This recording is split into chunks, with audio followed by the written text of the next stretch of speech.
The Seattle Seahawks lost their first game of the season, falling to the Detroit Lions in a wild Monday night showdown. At 3-1, Seattle remains in first place in their division, but face a number of questions after the 42-29 loss. Today, you're stuck with me as I break down what happened and what we can expect moving forward. Let's light them up.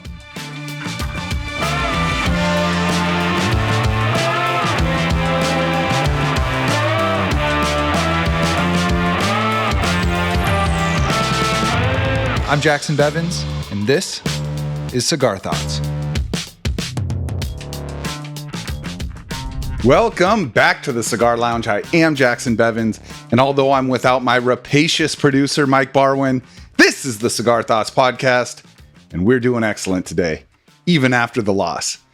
And look, friends, if you're like me, then your favorite part of the show is the conversations we get to have every week with the incredible lineup of guests that we've been lucky enough to have on the show.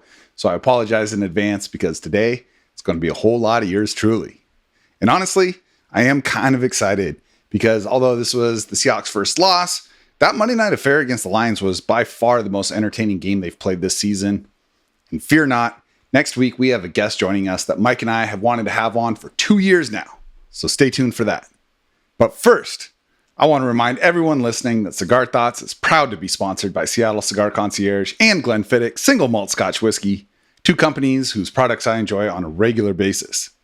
Those of you who've been with us for a while already know this, but if you're just joining us or rejoining us, we've teamed back up with Seattle Cigar Concierge for an exciting second release of the Cigar Thoughts cigars.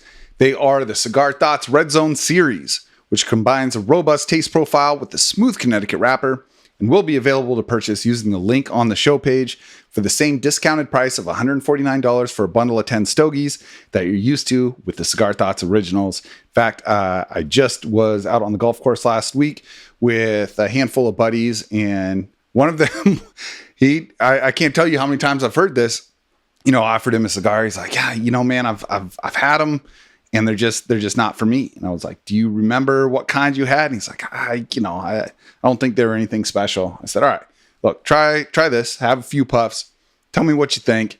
If you hate it, no worries. And he tried it and was like, holy cow, this is so different. This is really good. And it reminds me of, I hated tequila for a long time because, when I first had it, it was like shots of Cuervo, in a dive bar, and I felt super sick afterwards and didn't touch it for 15 years. Then someone gave me a really nice Reposado, and it was like, oh, is this what I've been missing? It's the same kind of thing with these cigars. And, this is really consistent with the feedback that we've been getting from them. He ordered a bundle for himself, one for his dad, right there on the course. Is very, very cool. Like I said, the feedback on these stogies has been excellent so far, and we would love yours as well. They make a great gift, so get some for yourself or for someone else. You can do that by following the link at cigarthoughtsnfl.com. As you know, Mike and I love doing the show, and there are two great ways y'all listening and watching can help support it so that we can keep these episodes coming. One is by purchasing the cigars, which again, come at a fantastic price for the quality. The other is by subscribing to our YouTube channel at Cigar Thoughts. We've been gaining a ton of momentum there, which is really encouraging, really exciting to see. You can watch our full episodes as well as the funny and insightful clips that Mike puts together. So give a thumbs up to the stuff you like and let us know what you think in the comments. And of course, you can listen to us everywhere you get your podcasts. Now, there is a lot to get to with this one. And I'm going to start by saying, I hope y'all started your Seahawks and your Lions in fantasy this week. I mean, this was the type of game that the NFL has been starving for in a season with suppressed scoring and suppressed passing numbers. And some of that is, frankly, the old guard of really professional NFL quarterbacks has retired. They've kind of phased out, or they're in sort of those tutorial positions. And then you see it when a Joe Flacco or an Andy Dalton comes in and they just are able to play quarterback at a very coherent level. And it really is kind of exacerbating the difference in prioritizing future franchise quarterbacks that the NFL has. We've seen this move away from more polished pocket passers, guys coming out of pro systems in college, to, let's call them what they are, athletic projects. We're seeing them everywhere, and there's been enough hits with those guys, your Josh Allens and your Lamar Jacksons and Jalen Hurts that, teams are definitely chasing that. But that combined with just natural evolution of the game and defenses figuring things out, we have not seen a lot of points. In fact, coming into this week, we'd seen the fewest points in the NFL through 3 weeks that the league has seen in 19 years. Not in this game. Jared Goff, man, 18 for 18, 2 touchdowns, caught a touchdown. It was the most pass attempts in a single game without an incompletion in NFL history. And look, it exposed some things with this Seahawks defense. We're going to get to more of that in a sec, but to really hammer the point home, David Montgomery and Jahmyr Gibbs both looked incredible in this game. And the Lions won in 2 very different ways. They hammered the run in the first half, which is something I thought they were going to do all game long. In fact, it was almost kind of backwards. Normally, you'll see teams that have the ability to do both pass early to get a lead and then run to salt the game away. The Lions just ran the ball between the tackles over and over and over again in the first half. They scored on 3 consecutive drives doing that. And then the second half, it was just great game planning. They used play action. The linebackers were starting to get sucked up to the line of scrimmage to expose some pretty big gaps in Seattle's secondary. And they just passed at will. They got short passes for first downs. They got long passes for touchdowns. Everything they tried worked. And, at the end of the day, Detroit averaged over 12 yards per play. They scored 6 touchdowns on 9 possessions. I mean, they had their way with the Seahawks defense.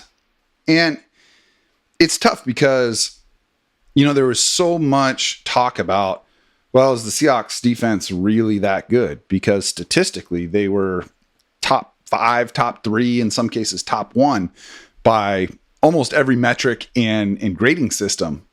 But they had the easiest schedule when it came to opposing offenses. And this was their first real test. Except I have a hard time failing them, even though it was objectively a poor defensive performance, because they were doing it without their entire starting defensive line. They were doing it without one of their starting linebackers. They lost Julian Love, who has been a revelation in the secondary halfway through this game. It's in the same way that is difficult to judge how good the Seahawks defense was in the first 3 games because of who they played.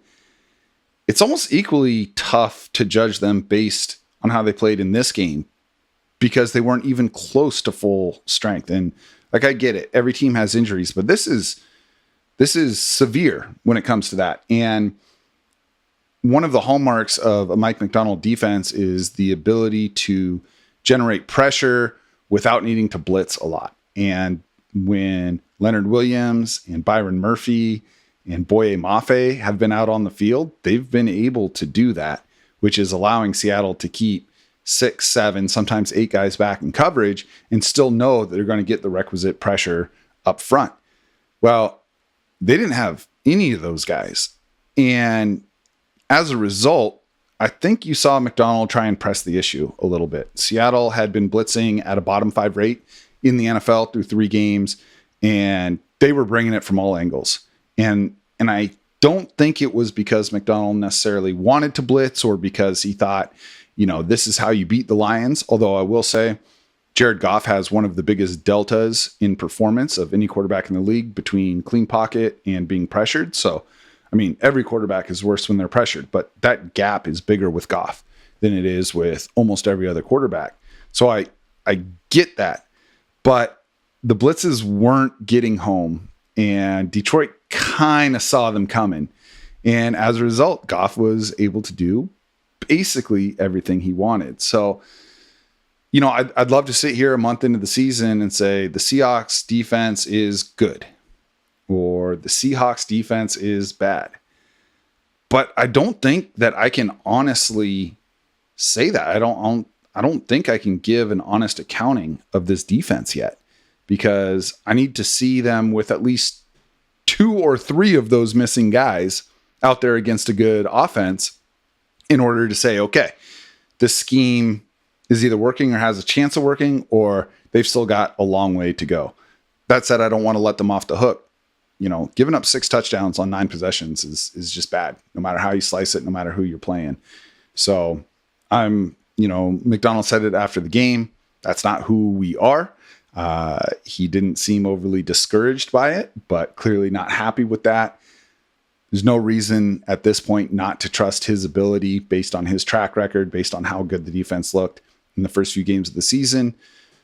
No reason to think that they can't get some of this stuff sharpened up. And it's a good reminder that as natural as it is to look at a data point and say, this is who this player is, or this is who this team is, the NFL is a 5-month evolution every single year. And we just don't know what this team is on defense yet. But unfortunately, I hope to come out of this game with more answers than questions. And it's not the case at all. I've got more questions about this defense than I did going into the year. And part of the disconcerting thing is, the secondary, which has been excellent and which is the group I felt best about coming into the season, did look out of sorts. Now, Ben Johnson's offense is really cool in that he has this way of occupying a zone of the defense with multiple receivers. And on the long Jameson Williams touchdown, that's what he did. He had, I think it was Tim Patrick, kind of running a little bit of an over route from the right. And he got past the second level and into the safeties. And I think he hopped in front of Rayshon Jenkins and occupied Jenkins on that play. And the corner, which I think was Trey Brown on this play, kind of passed Williams off. And as soon as the pass came, he turned around and you could tell he was expecting the safety to be there and kind of threw his hands up. But the safety was already predisposed with Patrick on that route. Like, that's just good concept stuff.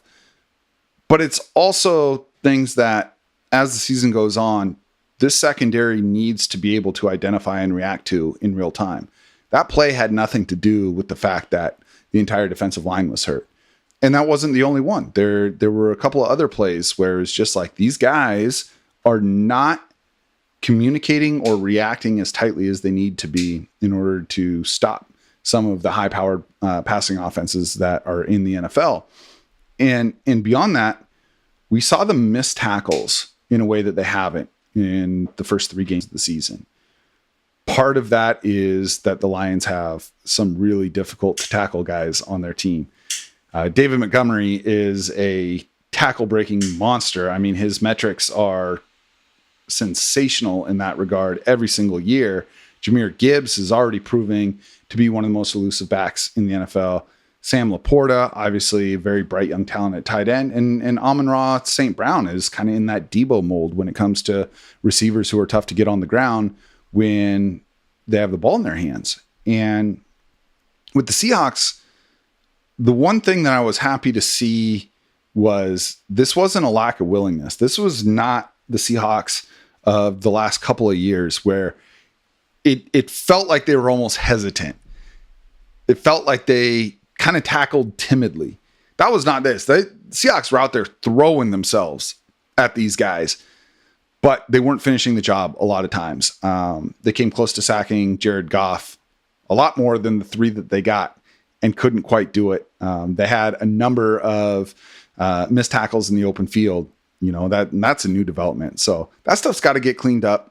I imagine that stuff will get cleaned up. But yeah, disappointing effort from the defense. Like I said, I'm willing to give them an incomplete grade this week.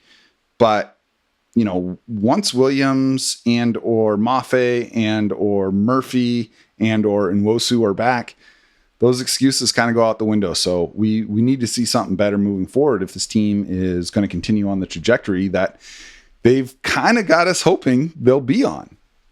On the flip side of that, I was super encouraged by the offense. Detroit's defense is not the best in the NFL, but they are an above average defense. They had just held the Arizona Cardinals, who've been scoring a bunch of points this year, to 10 points. They were number 1 against the run coming into this game, a little bit more beatable through the pass. And I think you saw Ryan Grubb come out and really acknowledge that early in the game. The Seahawks only ran the ball 6 times in the first half.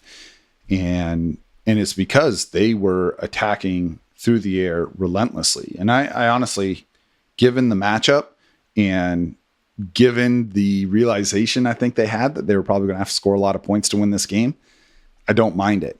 What was encouraging is, just like in week 1, that's what they tried to do against Denver. And it wasn't really working in the first half.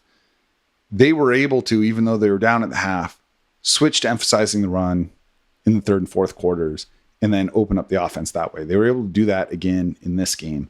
I think it was 21-7 or 21-10 at the half, and that didn't scare them off. In fact, their first play of the second half was a long Walker run off the right side, which is exactly how they opened the second half against Denver. So that part was encouraging. But even so, we saw the best of Geno Smith in this game. It was a career day for him.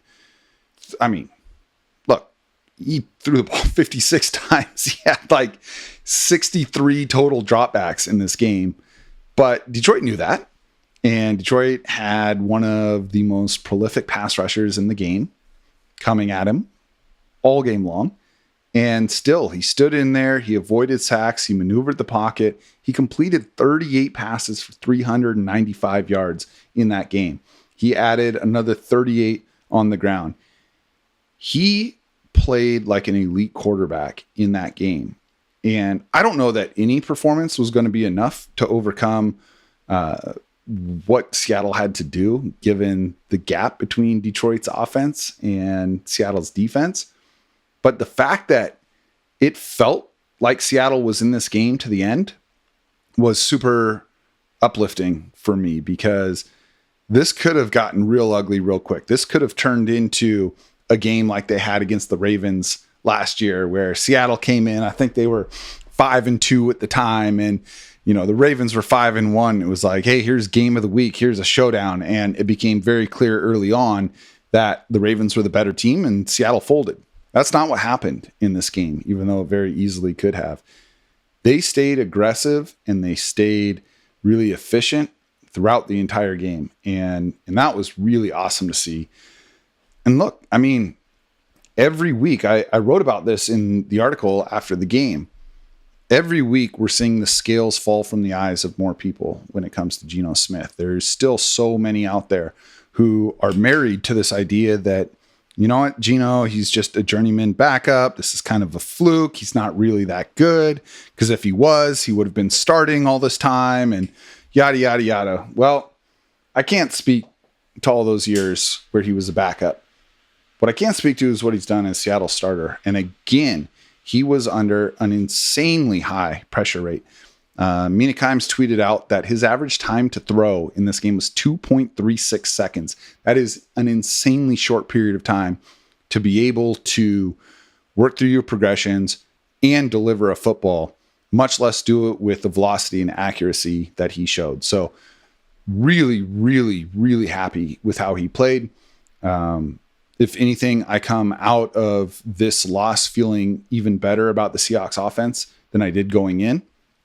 And, it's easy to look at a game and say, oh, they lost, they stink. But, if our goal is to be knowledgeable football fans and to watch the game at a higher level, it's important to be able to parse through those particulars and see, okay, what are they really doing well?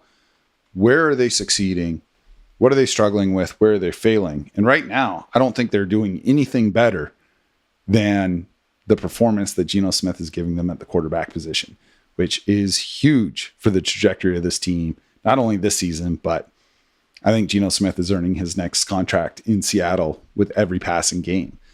And, I think one of the things that's really helping him do that is the way that Ryan Grubb is attacking every single area of the field. Geno Smith is a quarterback, and it's borne out in his passing metrics when you break them down by route type and by depth of target and all of these things. He is one of the most capable passers in the NFL at attacking the second and third levels of the field. And that hasn't been a huge part of Seattle's offensive scheme. They've kind of been the, either drive to the basket or pull up for three type of offense for the last couple of years. And there's a mid-range game now. There's a slashing game now that has been missing from this offense. And Geno has been ready. He's been prepared for that. And he's making those passes count. I mean, we're seeing this really cool mix of horizontal and vertical attacks from this offense. You know, DK Metcalf is being trusted with running a more variant amount of routes than he has in the past. He's no longer just hitches, slants, and goes. He's running double moves. They're bringing him on crossers. They are finding ways to get him the ball early in space. It's these things that may seem obvious, but you really have to have a lot of faith in the talent on the field to actually call and execute these plays. And both Geno Smith and DK Metcalf are really justifying that. And when you can do that, you make it so much harder on the defense because they can't just silo their expectations for a receiver into it's going to be one of these three routes. It's like, no, it could be anything at this point. And their success is being borne out in the numbers. You know, we talk a lot about analytics because I think sometimes they tell a picture that isn't obvious when you look at the box score. But the actual stats that are going to go on the back of these guys' trading cards, they're telling the same story. Geno Smith is now number 1 in the NFL in passing yards. He's number 2 in completion rate. DK Metcalf is number 3 in the NFL in receiving yards right now. And the two guys in front of him, Nico Collins and Malik Neighbors, they have 7 and 16 more targets than Metcalf does through 4 games. So he's not only putting up the big numbers, he's doing it on still fairly limited amount of opportunities. You know, he's on pace for about 130 targets this season. That would be his career high by only 4 targets. So I do think that we're going to see higher volume from him at the end of the season. But the fact that he is even more productive, even more explosive with those opportunities than he's ever been is awesome to see.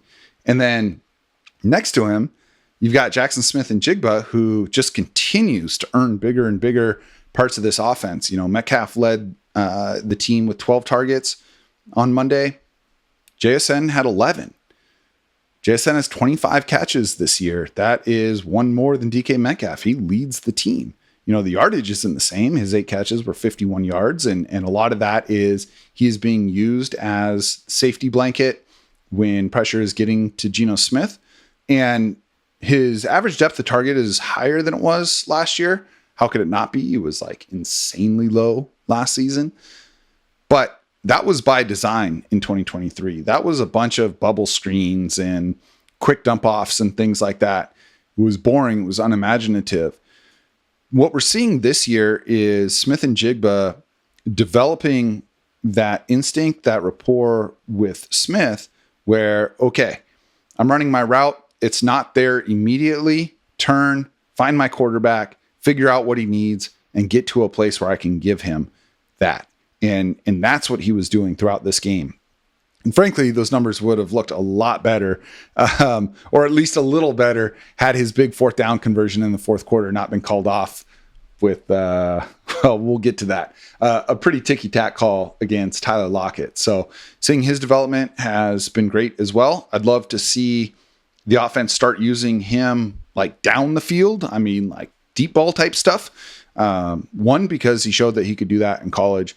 And 2, because again, just like what we were talking about with DK Metcalf, you want the defense to recognize and respect that Smith-Njigba can run any route at any given time. It just creates more options and more time for your offense so that you can do what you want to do, whether the ball's going to him or not.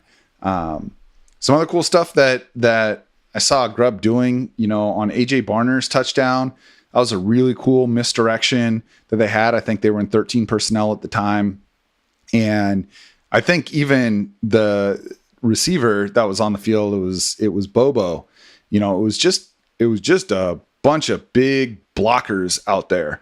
And yet they were able to run a play that created confusion for the defense and allowed Barner to just kind of slip out of the scrum into the end zone for a pretty easy touchdown.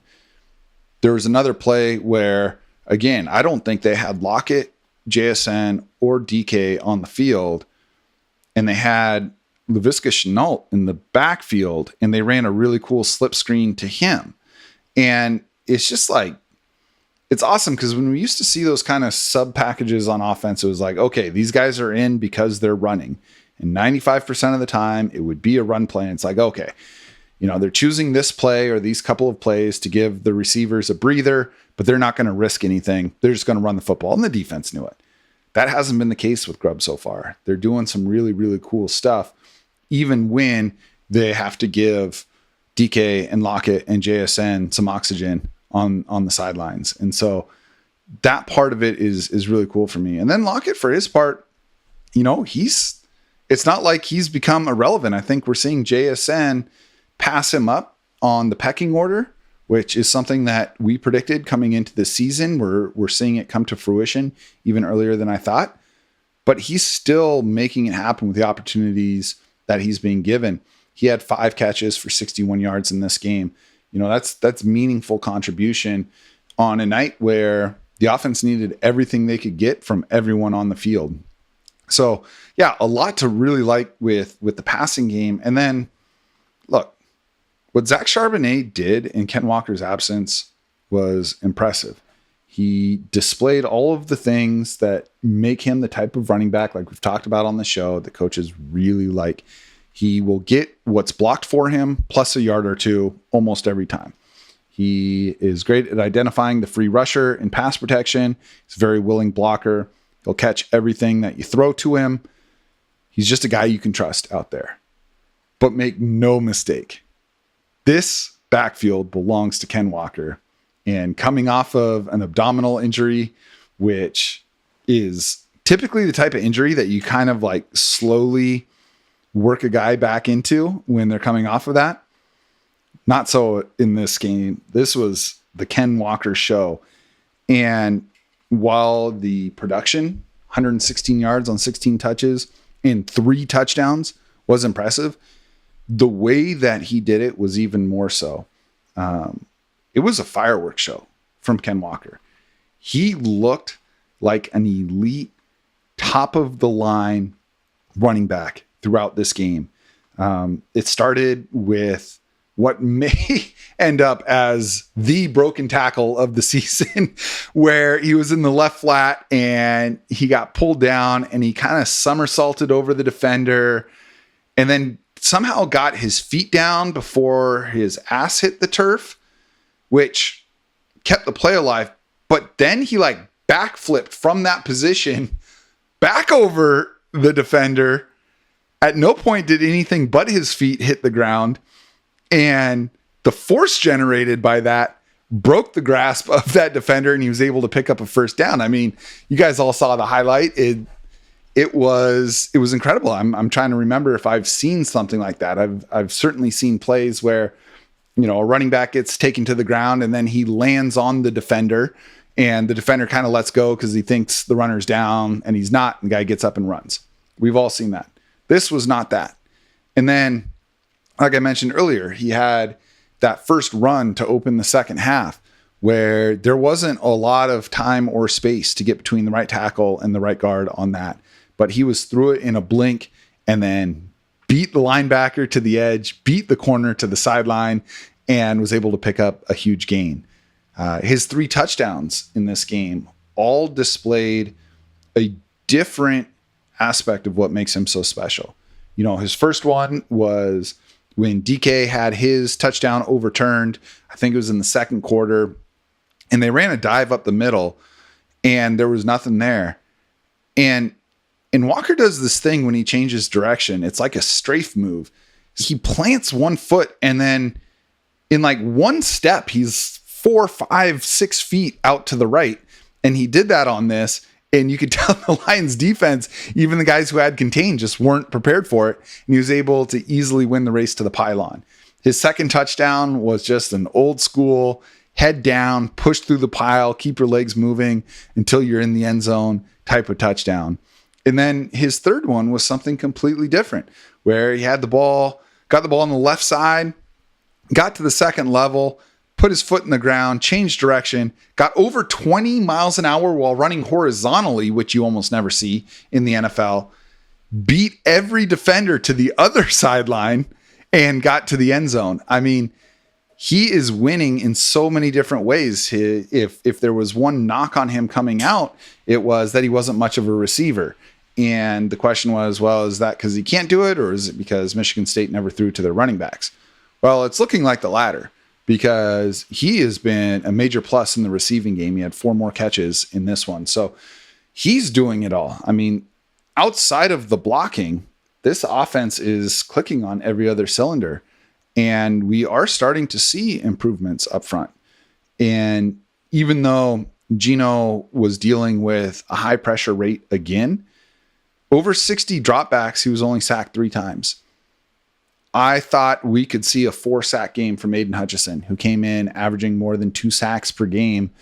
And, you know, Hutchinson, like we talked about with Danny Kelly on the show last week, he's one of those pass rushers that is truly ambidextrous. Not every NFL pass rusher can win from both the left and the right side, but Hutchinson can. He's got every club in his bag when it comes to power moves and hand fighting and spins and all of that stuff. He can do it all. And Detroit did exactly what I was afraid they were going to do. They didn't spend much time moving Hutchinson around in this game. They straight up hunted Stone Forsythe on the right side. And yes, Seattle helped with chipping with Pharaoh Brown and Noah Fant at tight end. They used Walker to help pick him up on a couple of plays as well. But for the most part, this was on Stone Forsythe, who, again, he is the understudy at right tackle. And Hutchinson generated his share of pressure, but he did not make a mark in the stat sheet. And that's a huge win. He did not have a sack. He did not have a tackle. Look, I'm not going to sit here and say that Stone Forsythe dominated him. Not at all. But he played one of the best pass rushers on planet Earth to close to a draw in this game. And I thought the rest of the offensive line did okay. This is still not a good offensive line, but we're seeing Connor Williams get his legs under him. We saw Christian Haynes and Anthony Bradford rotating in at right guard and more or less holding their own. Laken Tomlinson is still a big struggle on the left side. I don't know what the answer is there. They just signed Jason Peters to the practice squad. Maybe he works in at right guard and they move Bradford or Haynes over to left guard. I don't know. It's pretty bleak right there, but Charles Cross continues to play really, really well at left tackle. It's getting a little bit better. And to me, that is really encouraging and speaks to the fact that there might be a ceiling with this offense that I hadn't considered yet. I did not expect Seattle to be number 2 in the NFL in pass rate over expectation. I did not expect to see Geno Smith leading the NFL in passing yards.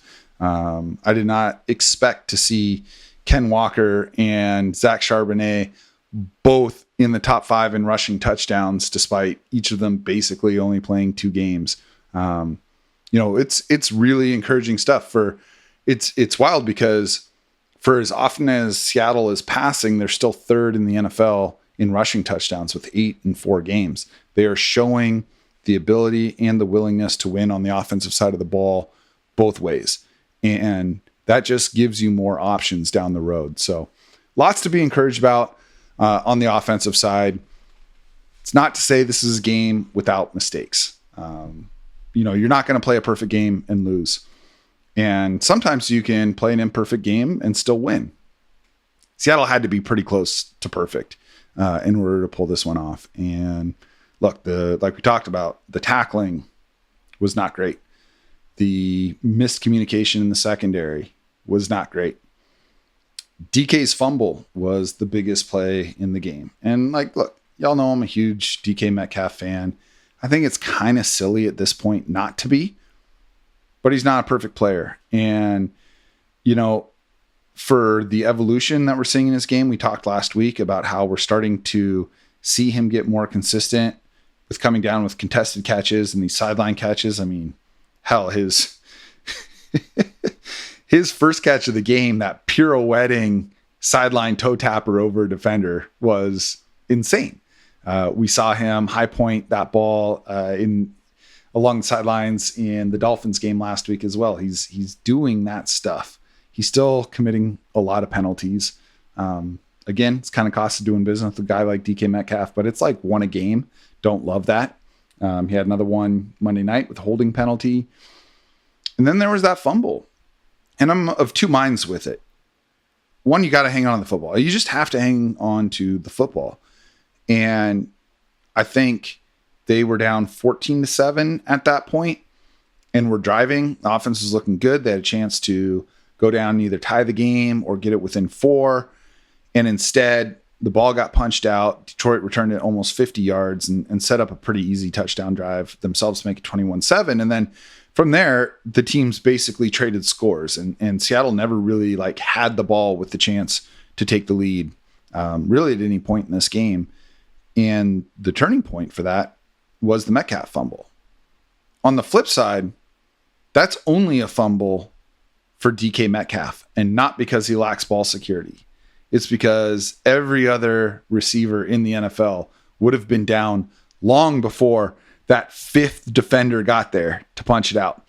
On that play, DK caught the ball, and then it's like, you ever see those nature videos? There's like an elephant, trying to get away from a pack of lions, and they're all jumping on him and trying to take their bites out of him and are hanging on to the hide and bouncing off and getting trampled. That was DK Metcalf. He was just dragging half of this this defense for a few extra yards. And that gave that last defender a chance to get there, knock the ball out. And, again, it can't happen, but I think Metcalf's a little bit a victim of his own strength.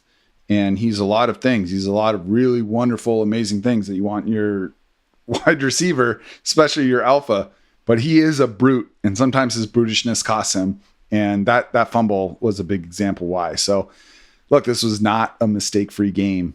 And that's the kind of stuff that, you're not going to be able to do with a playoff spot on the line, or if they're good enough to get into the playoffs. That's the kind of thing that can cost you the end of your season. So I'm sure Metcalf knows that.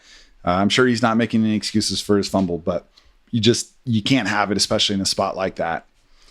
And then the last thing I want to talk about with this game is something that I hate to talk about. And there is a reason that we hardly ever do it on this show, because it's something that every fan base can complain about every week if they want to. But man, there were some tough calls against Seattle late in this game. And I get it.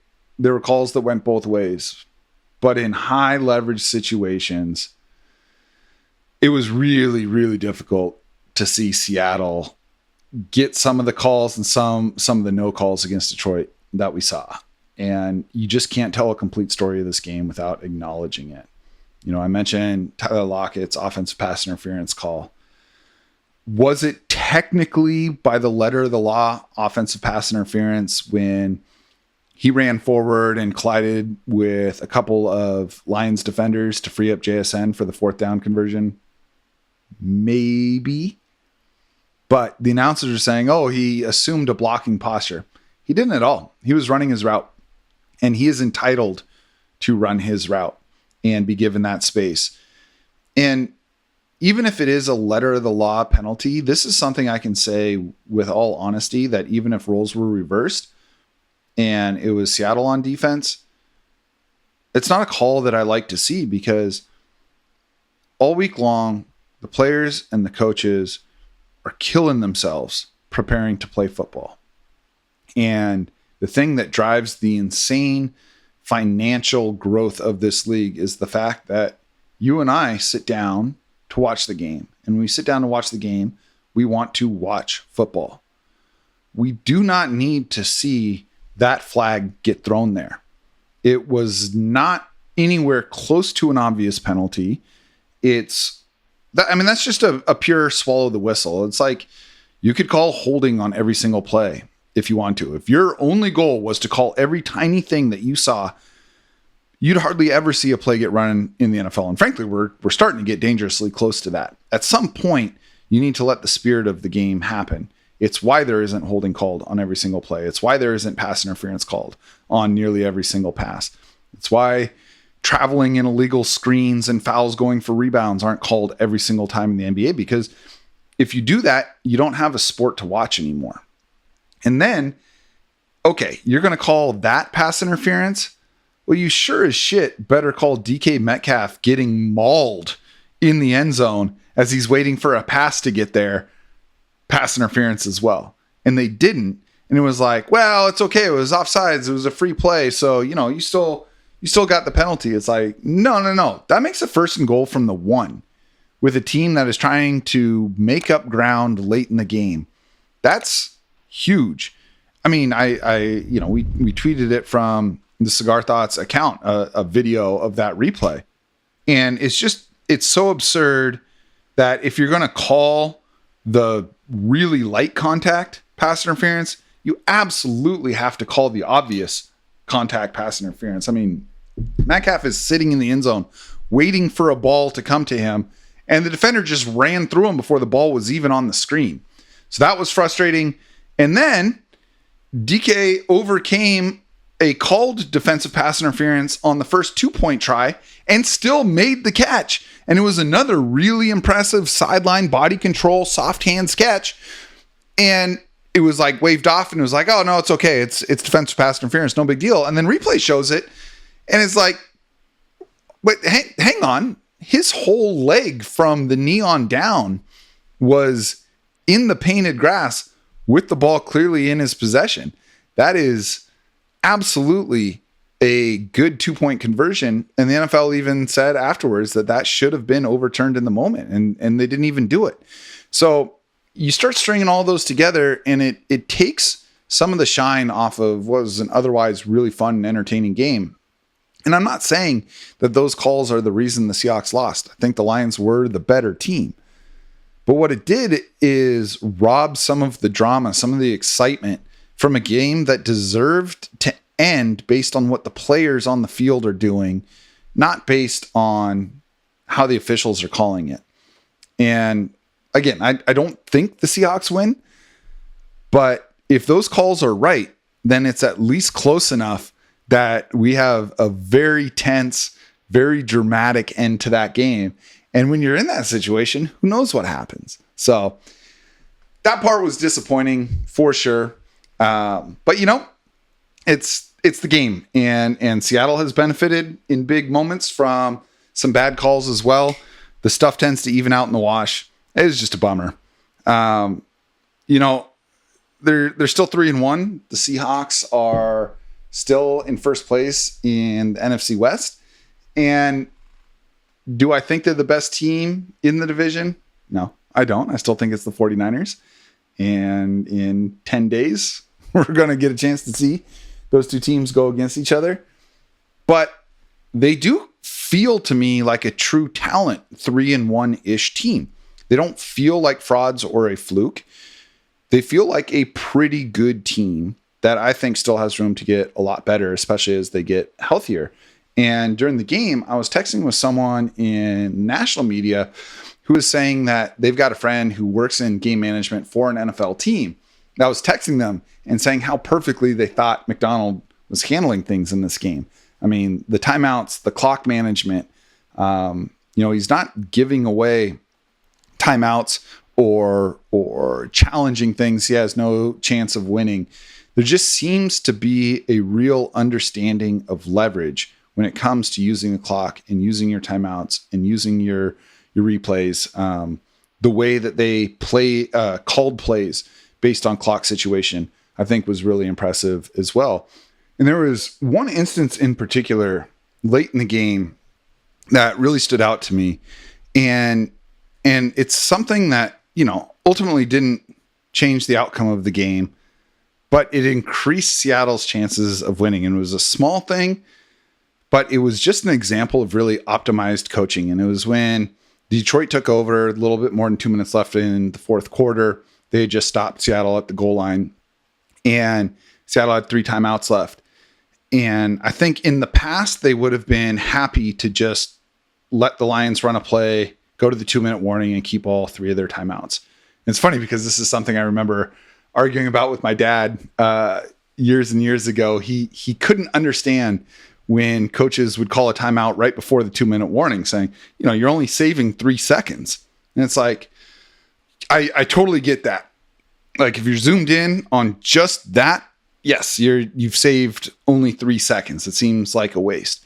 The difference is you're making them run one more play before the 2-minute warning.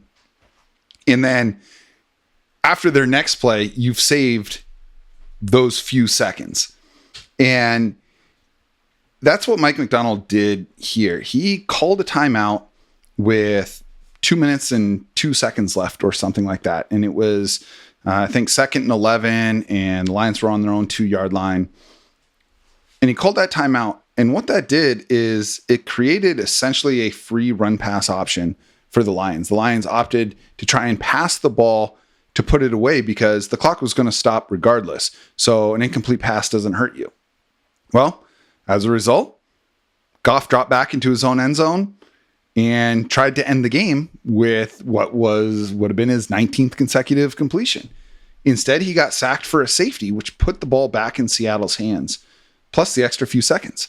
I mean, it was just, again, it's a small thing, but it speaks to optimized decision making. And that's been something that's been really, really frustrating for me over the last number of years, is feeling like Seattle's coaches have not maximized their opportunities when it comes to using timeouts, managing the clock, and really understanding how play calling is going to affect your options at the end of the second and fourth quarters each week. So that part was great.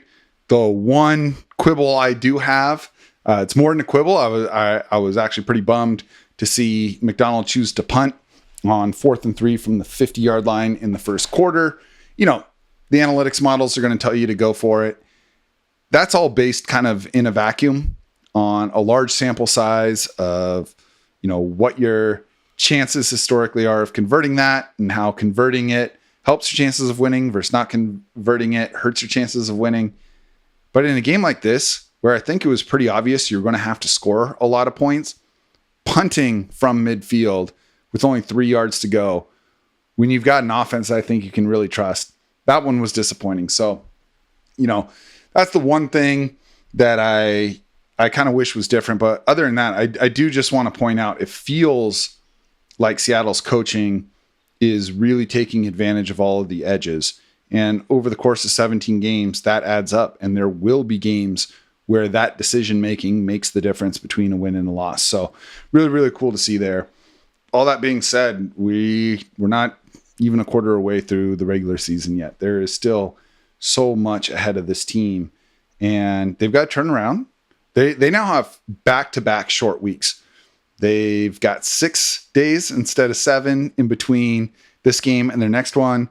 Fortunately, it's against the Giants. It's a bit of a reprieve compared to the Lions. I think the Giants, certainly on offense, are a lot closer to the first 3 teams Seattle played than they are to the Lions. So a chance to get right, get to 4-1, that would be huge, because then they have to turn around and 4 days later play on Thursday against the 49ers. And that is one of those games that will have a big impact on their playoff chances, their chances of winning the division. It's a chance to exercise some demons. 49ers have had the Seahawks number the last 2 seasons, and it hasn't been close. So, we're going to learn a lot here in this 11-day stretch. We learned some things on Monday night. We're going to learn more on Sunday. And then I think by the time we get to that end of that Thursday game, we're going to have a much better idea of who this team is. When it comes to the Giants, assuming that some combination of Mafe and Murphy and Williams and Nwosu and Baker and Love are back, I got to think the defense goes back to looking good, holding the Giants under 20 points and making things easier on their offense to get a win. I think that their offense has the ability to beat the Giants either way they choose. And I'll be curious to see if they think they're better off trying to establish the run more than they have so far this season, or if they continue to lean into what's been their mainsail so far this year and just keep winging the ball around. Personally, I'm fine with either because I'm seeing Seattle be pretty successful at both. And I want to continue to see that happen. And I want opposing teams, when they're getting ready to play Seattle, to continue to wonder how Seattle will approach this. Having that variability is just so crucial. The NFL these days, it's just not about lining up and being better at what we do than what you are at what you do. You have to create doubt and indecision on the other side of the ball. And I think Seattle is more capable of doing that right now than they have been in a long time. So yeah, Seattle got through, they're almost through kind of the easy soft landing spot to start their schedule. I think 4 of their first 5 games are objectively easy as far as NFL level of difficulty goes, but it gets real tough after that. It's a lot of 49ers. It's a lot of Rams and Bills, and you know, they've got the Vikings coming up, who look like the best team in the NFL right now. So they're going to be tested, and they're going to have to handle those tests better than they handled the game on Monday night. But you know, like I said, all in all, I'm encouraged. I went into this game, I wrote about this last night, I didn't need to see the Seahawks win to still feel good about the direction they're going. I needed to see them be competitive. I needed to see them show fight. I needed to see them not fold against a team that right now I think is just better than them. You know, like I said last week, the Lions were my pick to come out of the NFC and go to the Super Bowl. They were one play away from doing that last year. So it's okay that Seattle lost this game on the road, but it was also okay that they were competitive and they didn't back down, and that they punched back when they were down 21-7 and looking like they were just going to get their ass kicked. You know, they took the fight to the final bell, and that was really, really cool to see, because I think the team can learn from that. And frankly, they're just going to have more talent on the field moving forward than they did in this one. So there's a lot that you can take away from that game. I'm choosing to be more optimistic, cautiously optimistic. And I don't think that's just because I want to see the Seahawks win. I think that there's a lot of reasons to truly be encouraged with the direction this team is going. So anyway, I want to thank y'all for joining me, this little fireside chat that we had about the game. Like I mentioned, next week, we've got a guest coming that Mike and I have been talking about, trying to get a hold of for a long time now, and can't wait to hear what they have to say about how the Seahawks play the Giants, and then just where they fit into the entire NFL landscape. So stay tuned for that. But again, I do want to thank y'all for joining me tonight. And, you know, Mike, you were missed, but man, kind of cool to get a chance to just sit with y'all and riff. So, you know, as always, you can find Mike and I on social media. I am on Twitter at @JacksonBevins. That's JACSON. Remember that no K is okay when spelling my name. Mike is on Twitter at Mike Barwin, and the show itself is at Cigar Thoughts. You can catch full video episodes on our YouTube channel at Cigar Thoughts, and find the rest of our socials at cigarthoughtsnfl.com. As I mentioned earlier, this episode is brought to you by Glenfiddich Premium Single Malt Scotch Whiskey. Y'all know I'm a huge fan of their lineup, and we are thrilled to have them on board as a sponsor of the show. One of the great things about having a great Scotch is how well it goes with a good cigar. So once again, we do have our own special release of cigars that you can purchase at a terrific price as a listener of this show. The release of the Cigar Thoughts Stogies continues to be successful enough for us to offer them to you for the low price of $149 for a bundle of 10. Again, this same blend of cigar with this wrapper, when banded and branded by the manufacturer, sells for $35 to $40 a stick. So it really is a great savings that you get when you order through us. So keep that in mind. And also remember that when you order these cigars, they come with a Boveda humidification pack and a Mylar storage bag to make sure they stay fresh, whether you have a humidor or not. Of course, you can listen to this show and read every article at fieldgoals.com. And if you're listening on Spotify or Apple Podcasts and you like the show, please drop us a 5-star rating and leave a quick review. Thank you to all of y'all listening and watching for your continued support of the show. We know you've only got so much time for podcasts in your life, and it's an honor to be a part of that for y'all. Please know that by sharing the show on social media and with your friends, you give us the juice to keep making this happen. We'll be back soon, but in the meantime, onwards and upwards, my friends.